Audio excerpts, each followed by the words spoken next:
tahu biasanya mana-mana persatuan penduduk ini mempunyai pelbagai inisiatif yang berbeza. Jadi kita mengambil pendekatan dalam era teknologi, era pendigitalan, dan seperti mana saranan kerajaan negeri, kerajaan persekutuan bahawasanya masa kini adalah masa yang sesuai ke arah pendigitalan.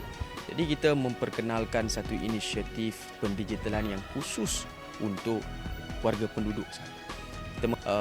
Sistem ini sepenuhnya didevelop oleh ahli jawatankuasa saya sendiri, ya, oleh Biro IT kita sendiri, tanpa menggunakan sebarang domain.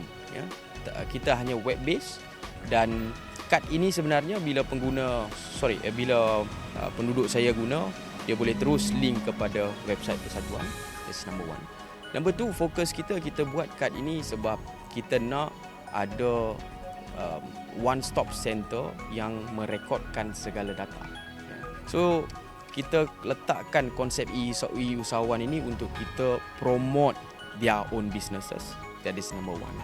Tapi dalam hidup dalam konsep kejiranan ini, taman-taman yang ramai ni, kita juga ada networking yang baik, ya, dengan pihak-pihak yang lain. So sistem ini boleh digunakan untuk dipromosikan usahawan kita juga di luar daripada taman. So ini lebih kepada nak memanfaatkan teknologi untuk memberikan ruang perniagaan yang sedikit luas kepada penduduk-penduduk kita. Yang seterusnya dalam aplikasi ini juga, dalam NFC card ini juga, kita ada one emergency response. Meaning that dalam itu sudah pun ada daripada PBTs sampailah ke local authorities, sampailah ke pihak polis misalnya, JPAM misalnya, rela misalnya, ambulans misalnya, klinik kesihatan yang berdekatan misalnya. Semua ini telah kita integratekan in this one stop platform, supaya kalau katalah penduduk saya ni ada apa-apa isu, permasalahan dan sebagainya, dia boleh terus in one click, dia boleh hubungi dalam radius kawasan Cemuk ini, dia boleh dapat hubungi pihak-pihak berwajib ini. Okay. Jadi di sini bila saya dapat kad NFC ni, mudah untuk saya akses maklumat berapa banyak yang saya telah bayar untuk tahunan. Okay, melalui fungsi dekat NFC ni, kita ada bahagian e-semak. Okay, jadi apabila saya klik di sini, saya boleh tengok rekod pembayaran saya, dah berapa banyak saya dah bayar untuk tahunan. Okay.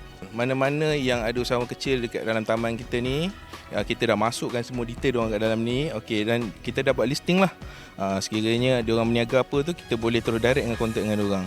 Contoh kat sini ada bahagian menjahit, dah ada 2 orang kat sini. Kemudiannya ada bahagian baiki pulih laptop, macam-macam lah ada.